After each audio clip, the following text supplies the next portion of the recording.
ሁሌም ጠዋት ላይ ልንመገባቸውና መጠጣት ያለብን ምርጥ ምግብና መጠጦችን ልንገራችሁ። ለጨጓራችን እንዲሁም ደግሞ ለአንጀታችን በጣም ምርጥና ፈውስ የሆኑ ምግብና መጠጦች ናቸው። አንደኛ ሙቅ የሎሚ ውሃ ነው። ይሄ ምንጊዜም ጠዋት ላይ ማድረግ ያለብን ልምድ ነው።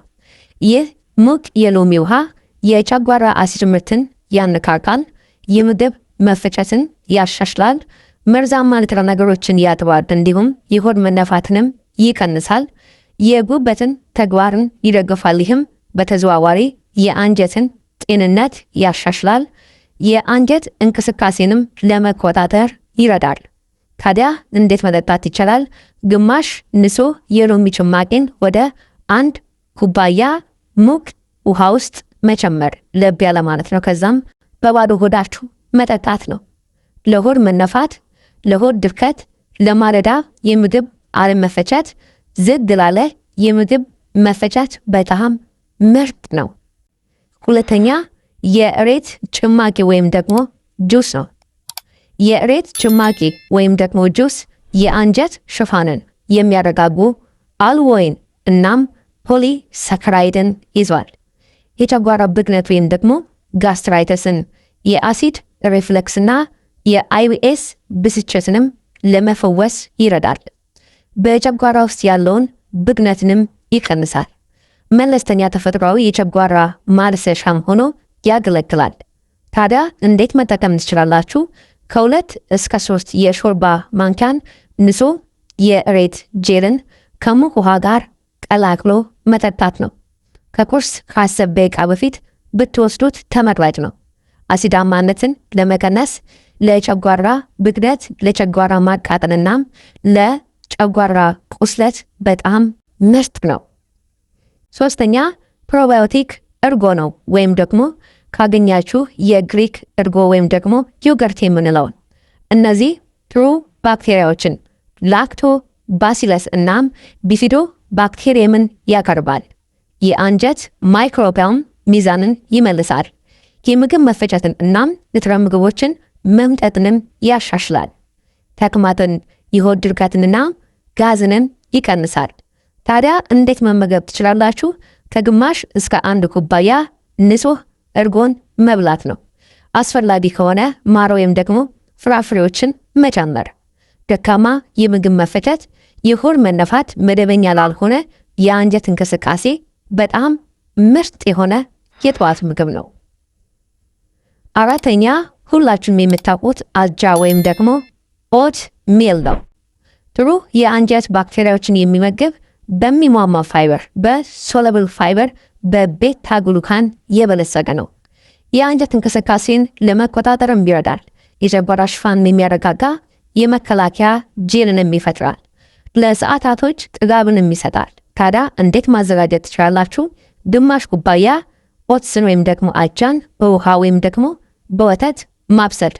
ለተጨማሪ የአንጀት ድጋፍ ቺያ ሲድ ወይም ደግሞ ሙዝን መጨመር ትችላላችሁ። ለሆድ ድርቀት፣ ለብግነት፣ ለአይቢኤስ እንዲሁም ደግሞ የተረጋጋ ጉልበትንም ይሰጣችኋል። አምስተኛ ሙዝ ነው። ሙዝ ጥሩ የአንጀት ባክቴሪያዎችን የሚመግቡ ቅድመ ፕሪባዮቲክስ ፍሩክቶ ኦሊጎ ሳካራይድን ይዟል። ለመዋሃድም በጣም ቀላል ነው። የአንጀት ሽፋንንም ለመጠገን ይረዳል። የጠዋት የሆድ መነፋትን ለመቀነስም ፖታሲየምንም ይዟል። ታዲያ እንዴት መመገብ ትችላላችሁ?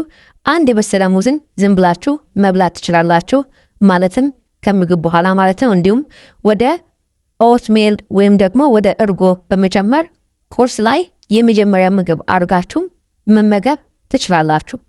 ለተቅማጥ፣ ለምግብ አለመፈጨትና ለማለዳ ጋዝ በጣም ሱፐር የሆነ ምግብ ነው። 6ኛ ለ1 ሌሊት የተዘፈዘፈ ቺያ ሲድስን መመገብ ነው። ለ1 ሌሊት በውሃ ውስጥ ዘፍዝፋችሁ ጠዋት ላይ በፍሪጅ አስቀምጣችሁ ጠዋት ላይ መመገብ ማለት ነው። ይህ በፋይበር የበለጸገ ነው። ቺያ ሲድስ ጤናማ የአንጀት እንቅስቃሴንም ይደግፋል። ጨጓራን የሚሸፍን እናም የሚያረጋጋ ጄልንም ይፈጥራል። የሆድ ድርቀትን፣ የሆድ መነፋትን እናም የአንጀት ብክነትንም ይቀንሳል። መርዛማ ንጥረ ነገሮችን ለማስወገድም ይረዳል። ታዲያ እንዴት መጠቀም ትችላላችሁ? አንድ የሾርባ ማንኪያ ቺያ ሲድን በግማሽ ኩባያ ውሃ ውስጥ ለአንድ አዳር ማጥለቅ ወይም ደግሞ ማስቀመጥ ነው። በፍሪጅ ውስጥ አስቀምጡት። ከዛም ጠዋት ላይ መጠጣት ወይም ደግሞ ወደ ቁርስ ወደ ተለያዩ ምግቦች ጨምራችሁ መመገብ ትችላላችሁ። ለሆድ ድርቀት፣ ለሆድ መነፋት፣ ክብደታችንን ለመቆጣጠር እንዲሁም ደግሞ ለማይክሮባዮም ጤናችን በጣም ምርጥ ነው። 7ኛ የዝንጅብል ሻይ ነው። የዝንጅብል ሻይ ብግነትን ወይም ደግሞ ኢንፍላሜሽንን የሚቀንስ ጂንጀሮል የተባለ ውህድን ይዟል። ጂንጅብል በተፈጥሮ የምግብ መፈጨትንና የጨጓራ ባዶ መሆንን ያነቃቃል። ማቅለሽለሽ፣ ጋዝ፣ ቁርጠትና አሲዳማነትንም ይቀንሳል። የተበሳጨ ወይም ደግሞ የተቆጣ የጨጓራ ሽፋንንም ለመጠገን ይረዳል። ታዲያ እንዴት ማዘጋጀት ትችላላችሁ? 1 ኢንች ትኩስ ዝንጅብልን በ1 ኩባያ ውሃ ውስጥ ለ5 ደቂቃዎች ማፍራት ነው። ከዛም ከቁርስ በፊት ወይም ደግሞ ሞቅ አድርጋችሁ መጠጣት በማንኛውም ሰዓት መጠጣት ትችላላችሁ። ከቁርስ በኋላ ብትጠጡትም ተመራጭ ነው። የጨጓራ ችግር ምናምን ካለባችሁ ግን እንዳለ ከቁርስ በኋላ ከምግብ በኋላ ጠጡት። ለጨጓራ ብግነት፣ ለጋዝ፣ ለማለዳ ማቅለሽለሽ እንዲሁም ደግሞ ለምግብ አለመፈጨት ሱፐር የሆነ መጠጥ ነው።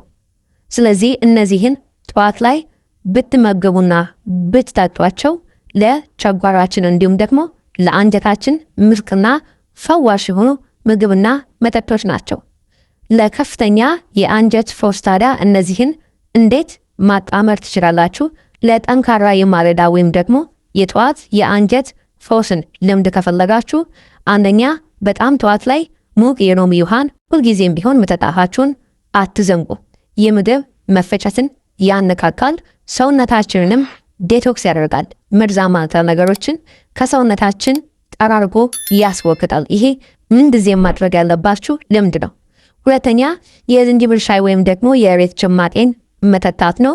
ብግነትን ወይም ደግሞ ኢንፍላሜሽንን ያረጋጋል።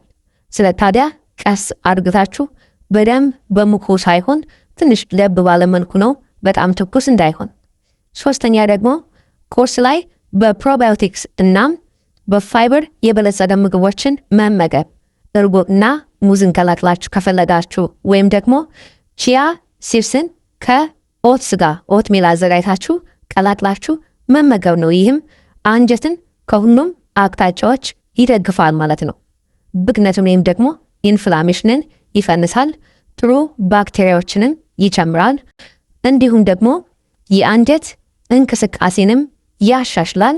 ጥሩ ባክቴሪያዎችን ደግሞ ይመግባቸዋል፣ የአንጀት ሽፋንንም ከጉዳት ይጠብቃል ማለት ነው። ስለዚህ ምንጊዜም ጠዋት ላይ እነዚህን ልምዶችን ለማድረግ ሞክሩ። እንደዚህ አይነት አስተማሪ ቪዲዮዎችን ይደርሳችሁ ቻናሉን ሰብስክራይብ እና ላይክ ማድረጋችሁ እንዳትረሱ። በቀጣይ በሌላ ቪዲዮ እስከምንገናኝ ቸር ሰንብቱ።